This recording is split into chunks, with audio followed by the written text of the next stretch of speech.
Thanks for joining us. My name is Chris Lose. I am joined by school board members Maritza Travanti, Rob Hammond, and my co-host at the end right there, Christian Figueroa. We're here to discuss Measure MM. It's something you're going to see on the ballot.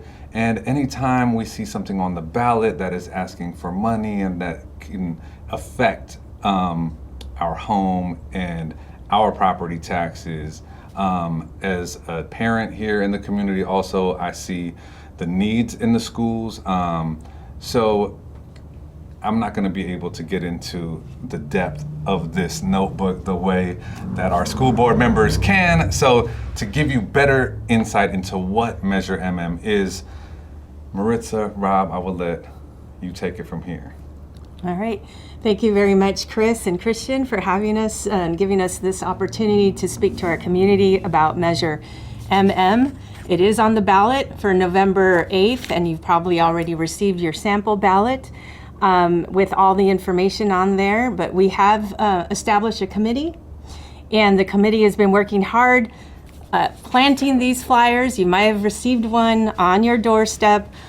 We also have been delivering signs, and we have our website, yesformonroviaschools.com, for a lot of information that the public may be looking for. So thanks for having us. Yeah, absolutely. In it, there's so much. I kind of got to see a little bit. We had the State of the Schools yesterday. Do you mind kind of going back in for the people who missed the State of the Schools and elaborating a little bit more? Sure. Thank you very much. And Christian, thank you for having us here. Thank you. We appreciate the opportunity to talk to the community because the community gets to decide what it wants to do with the schools that you own. Starting in 2019, we had a lot of things that were not going right inside the walls in our buildings. So the then school board, it's a different board than there is now, hired an architectural firm to go through each and every one of our facilities. It developed this book, which is the facilities master plan. It's a 700-page document that documents everything on every campus that is not up to par. It identified $31.1 million worth of priority 2 problems that were in immediate need of fixing. Issues like roofs that had failed. Because they're leaking, that means that they failed. There is plumbing, there's electrical issues. This is all stuff that's inside the walls. So this is priority 2, not sorry to cut you off. Priority 1 would be like a health and safety, and we have no health and safety issues because the board we have set aside funds for immediate needs. So if there was an issue that was threatening the health and safety of our campuses, we can get that fixed. These other items are multi-million-dollar items that we do not get funding for. The state of California does not give us money to maintain buildings. It just doesn't do it. They look at your facilities as a local issue. So you do what you can with the money that you have, and then as time goes on, like at your home, there are things that come on as they come on, and you fix them as you can fix them. The big things, you might have to go out and get a loan to fix them. And that's what this is. This is a loan to go fix these. So, and if I may continue, on the priority 1, it was $31.1 million that was identified. None of the campuses that are in the Monrovia Unified School District system are ADA compliant. And now what that means is American with Disabilities Act. None of our campuses are ADA compliant. We have some things, we have some ramps, but none of them are compliant. That's about another $30 million worth of getting everything up to par. We actually have classrooms on second floors of buildings that are only accessible by stairs. This is something that needs to be addressed. 2 years ago, the events that happened in Texas became front and center in everybody's minds. Our campuses need to be separated from the sidewalk. None of Monrovia Unified School District campuses are protected from the sidewalk.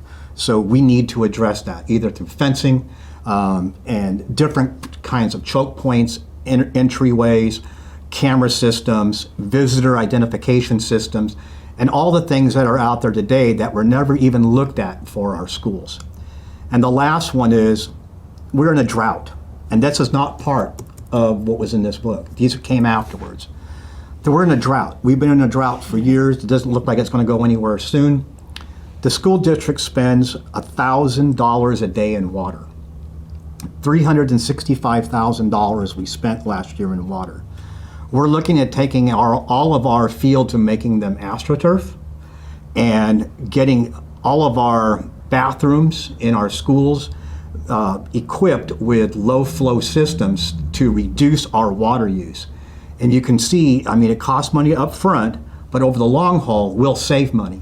Every dollar that the school district spends in water is coming directly from taxpayers. So anything that we can do to reduce the cost is going to be a benefit to taxpayers. All in all, with everything that was identified in here, with the security that we're talking about protecting our schools from the sidewalk and addressing the needs of reducing our water use, comes to $75 million. It's a $75 million ask for Measure MM. So with all of these projects that you have just described, why is the current structure of the taxpayers and the federal government, national and local government, why is that current funding not adequate? Go ahead. Yeah, so the federal government provides 7% of the budget, and they're for very specialized programs. Food services being one, they contribute to that. But the state of California provides funding for salary and benefits, and then a little bit more to provide the supplies, the textbooks, and everything else that comes into play, utilities, for running a school district. They do not provide funding for anything outside of that. So it's really up to a school district to be prudent in their spending, save that 3% that's required by law into reserves for things that come up, and that's why we don't have any priority one issues, because that's where we spend the money. But anything outside of that, the state does not provide any funding whatsoever. They rely on local municipalities to go for those bonds to make facility improvements. And that's why there's always a discrepancy. You can go into one neighborhood and, oh, the schools are all brand new, beautiful infrastructure, all of that. But that's because they passed a bond maybe 5-10 years ago, so they were able to do those upgrades, where we haven't passed a bond since 2006. The average age of our schools is 87 years old, with a couple of them being 100 years old. So as you can see, even though we've fixed things along the way, it really now comes down to a nuts and bolt type of bond to fix all the schools. And every single school in our district will benefit from this bond. It is not focused on one particular school. And if I may just to expand on that. In 2006, there was a $45 million bond that was passed, and that was limited to the high school. The science building that's there, the new track and the new field that's there, and a lot of the refurbishments that went on, that's how that paid for that. That was in 2006. And if you asked me how long ago 2006 was, I would have told you, oh, it's just last week. Because as I get older, it doesn't seem like it was that long ago. 2006 was actually 16 years ago. So on a 30-year bond, which is what that was, half of it, life, is already done. We also passed a bond in 1997 for $35 million, and that was primarily for the elementary schools and the middle schools. And it addressed a lot of the needs that were due then. Some of the things that needed to be done then needed to be redone now. If you put a roof on a house, a roof is about 25 years old. You get about 25 years useful life out of the roof. So you're looking at something that you have to go back and redo. Just because you did it in 1997 doesn't mean it's still going to be viable for you in 2022. There were a lot of things that were never addressed in 1997 that we've been dealing with. And one of them is plumbing, the other one is electrical, and those things all needed to be brought up to speed. Now, there is not a huge asbestos problem, but there is an asbestos issue that we have to deal with as well. Once again, this is a nuts and bolts type of a bond. It's not anything with glitz and glamour and confetti that's going to fall out of the sky and you're going to go, oh, this is great. The campuses will be and will look nice, okay? They will be completely functional again, but there's not going to be really anything new that you look at and go, this is what I got. What you did was you took care of your facilities. You made the classrooms nice for the kids today to be able to learn in, and the kids into the future. And that's why we say we're investing in our children's tomorrow today. That's what it is. There's an agreement amongst everybody in the community that the folks that came through before help the kids and the people who are coming in after. That's what it is. We need to step up to the plate and take care of the people who are coming up behind us. I had a nice school when I went to school. I know you did. I know where you went to school. You had a nice school, and it's our time now, and it's our responsibility to make it nice for the ones that are coming behind us. And can you give a little information on the Independent Citizens Oversight Committee that will be established if this measure is passed? By law, it's a minimum of 7-member panel that will be put together following the election within 60 days. There are quite a few requirements of the folks. They don't need to have expertise in the disciplines of masonry, roofing, and things like that. It's more people who are looking at the finances. They are the financial and the fiduciary watchdog of this bond money. So when we put that group together, of course we want to have people that have an understanding of what construction and things are, but we really want people who have an understanding of finances, so that when they report out to the community that when we were doing a project, and I'm going to use fencing as an example, that we actually spent the money for the fencing, because they will be the ones that report out to the community that yes, we sold bonds to put up fencing around schools. Yes, we did expend that money for fencing around schools, and this is what we got. This was the prevailing cost at the time, and this is how much we got, and the money was spent wisely. That's why it's for oversight by citizens, and it has to be a minimum of 7 people. And it has to be created within 60 days should the measure pass on November 8th. So we'll be soliciting folks in the community to apply to be part of that committee. Also, one other thing I wanted to mention, going along the lines of what Rob said right now, it's very specific on how we can spend that money. The resolution that the board passed unanimously outlines and details how that money is going to be spent. It can't go to salaries or pensions. It can, by law, it cannot go to that. So it can't go to a raise or anything like that. And let me, one more thing. And what I did was I had downloaded, I didn't know you were going to ask that question, but we're going to be at a different function tonight. Yes. And I know it's going to come up. So I downloaded from the state what the requirements are of the Oversight Committee. And they get a list of the projects. And not everything goes to bid at one time. So I don't know what the #1 project's going to be. I have a good idea. I think it's going to be the safety and security of our campuses. I got a really strong feeling after what happened last Thursday that is the direction that we're going to be going into.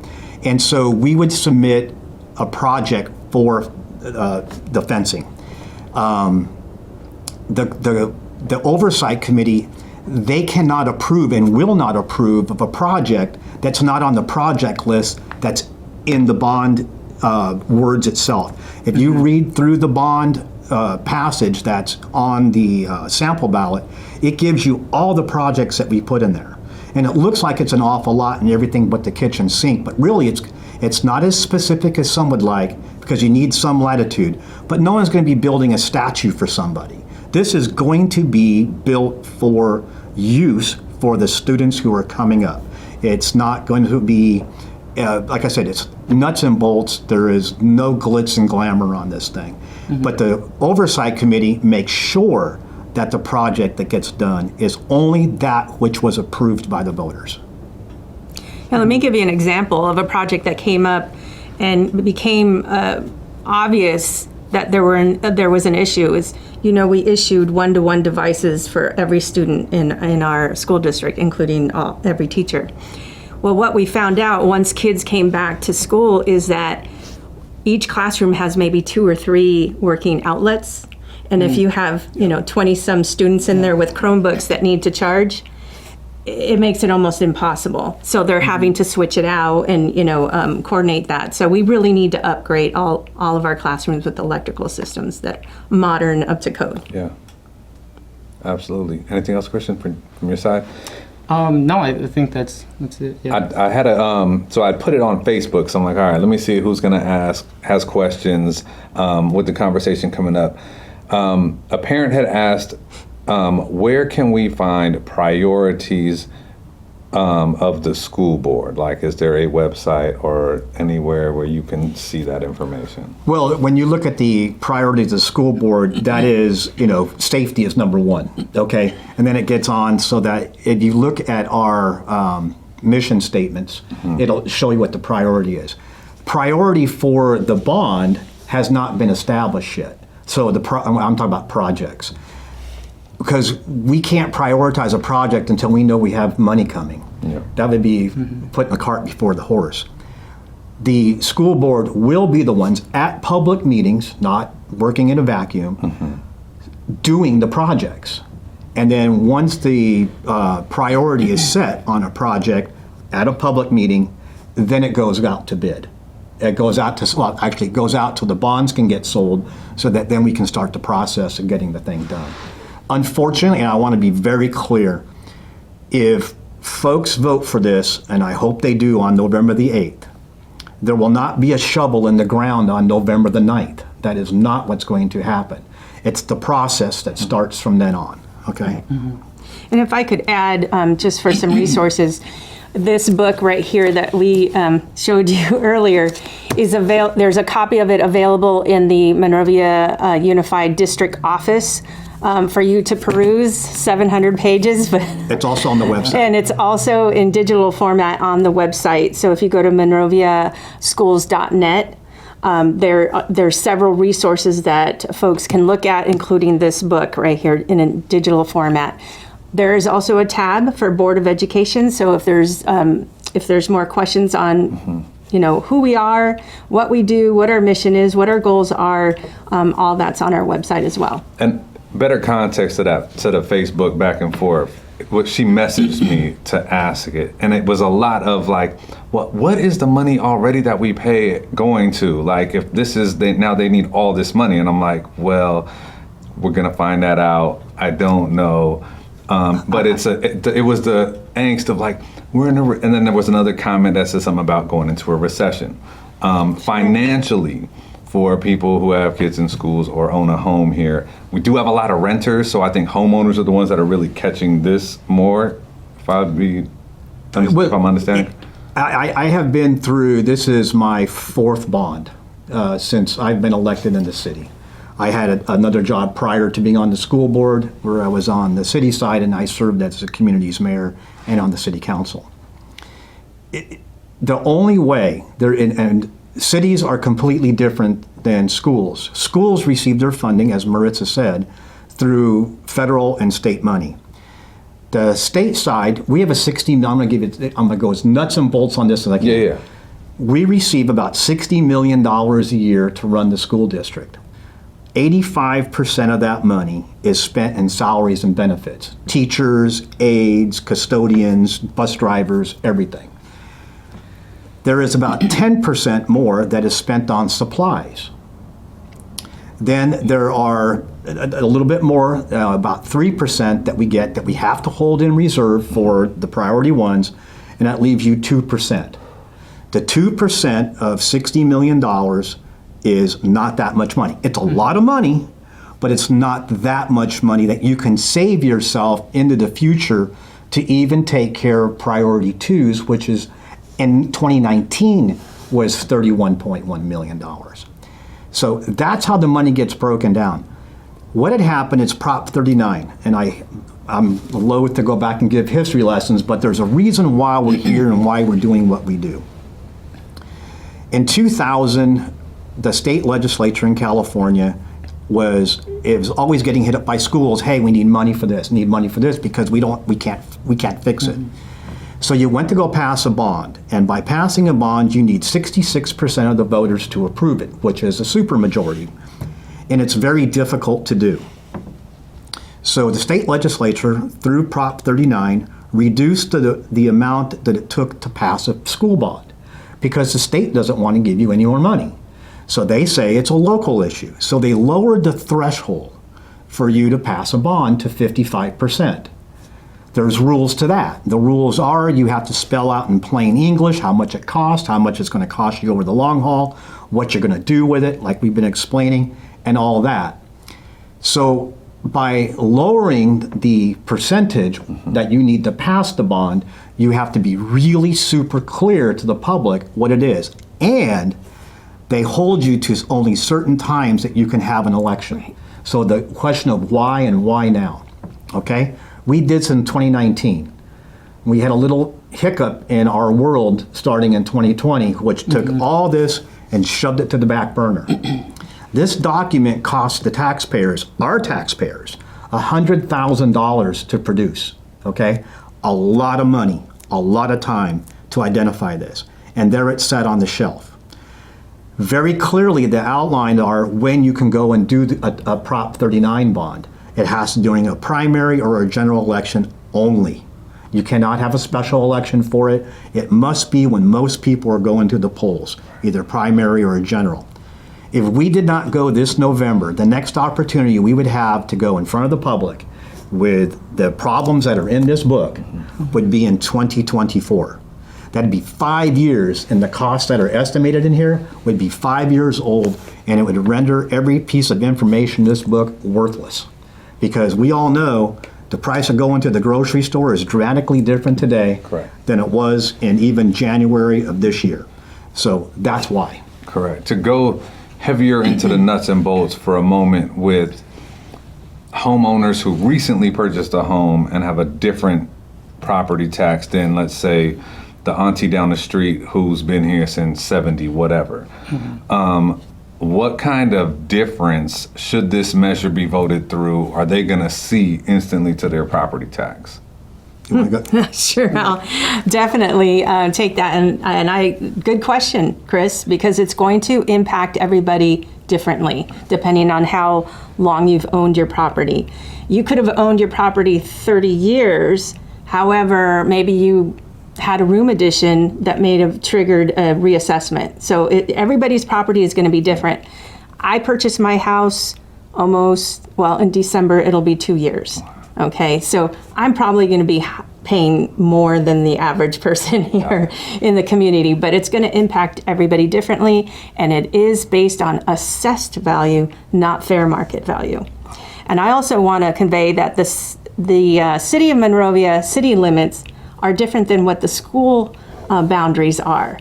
Ours includes some unincorporated areas of Monrovia and Arcadia. So all those property values or assessed values were taken into consideration in this calculation provided by LA County Assessor's Office. Okay.